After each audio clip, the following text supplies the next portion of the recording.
আচ্ছা, আপনি কি জানেন পৃথিবীর কোন মাছের শরীর পুরোপুরিভাবে নকশায় দিয়ে আবৃত? আর আপনি কি জানেন পৃথিবীর সবচেয়ে ছোট মাছ কোনটি? সো আজকে আমি এমন ৬টি অদ্ভুত মাছ নিয়ে কথা বলবো যা হয়তো আগে আপনারা কোনোদিন শুনেননি। সো কথা না বাড়িয়ে চলুন শুরু করি। Number 1, clownfish. এর বৈজ্ঞানিক নাম অ্যাসফিপ্রিওনিনা।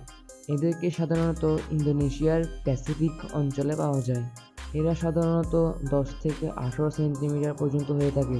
একটি মজার বিষয় হলো এরা পুরুষ হয়ে জন্মগ্রহণ করে কিন্তু বড় হয়ে এরা নারী হয়ে যায়। Number 2, discuss. এদের বৈজ্ঞানিক নাম সিম্ফিসোডন। এদেরকে মূলত দক্ষিণ আমেরিকার আমাজন নদীর অববাহিকায় পাওয়া যায়। এ মাছের দেহ চ্যাপ্টা এবং গোলাকার।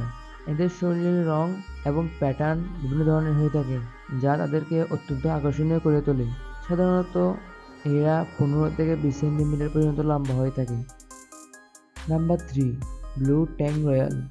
এদেরকে সাধারণত ইন্দোনেশিয়ার প্যাসিফিক অঞ্চলের উষ্ণ জলগুলোতে পাওয়া যায়। এরা অগভীর পানিতে থাকতে বেশি পছন্দ করে। Number 4, Mandarin fish. এই মাছটি তার উজ্জ্বল রং এবং সুন্দর ডিজাইনের জন্য বেশি পরিচিত। এরা খাদ্য সংগ্রহের জন্য বেশিরভাগ সময় প্রবালের মধ্যে লুকিয়ে থাকে। এই মাছগুলো ছোট জলে থাকতে পছন্দ করে। Number 5, flame angelfish. এই মাছটি তার উজ্জ্বল রং এবং সুন্দর চেহারার জন্য বেশি পরিচিত। এটিকে সাধারণত প্রশান্ত মহাসাগরে পাওয়া যায়। এরা ৪ থেকে ৫ ইঞ্চি পর্যন্ত লম্বা হয়ে থাকে।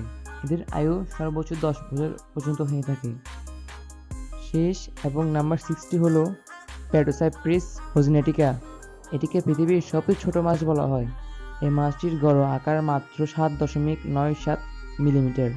এটি সাধারণত ইন্দোনেশিয়ার ছোট জলাশয়গুলোতে পাওয়া যায়।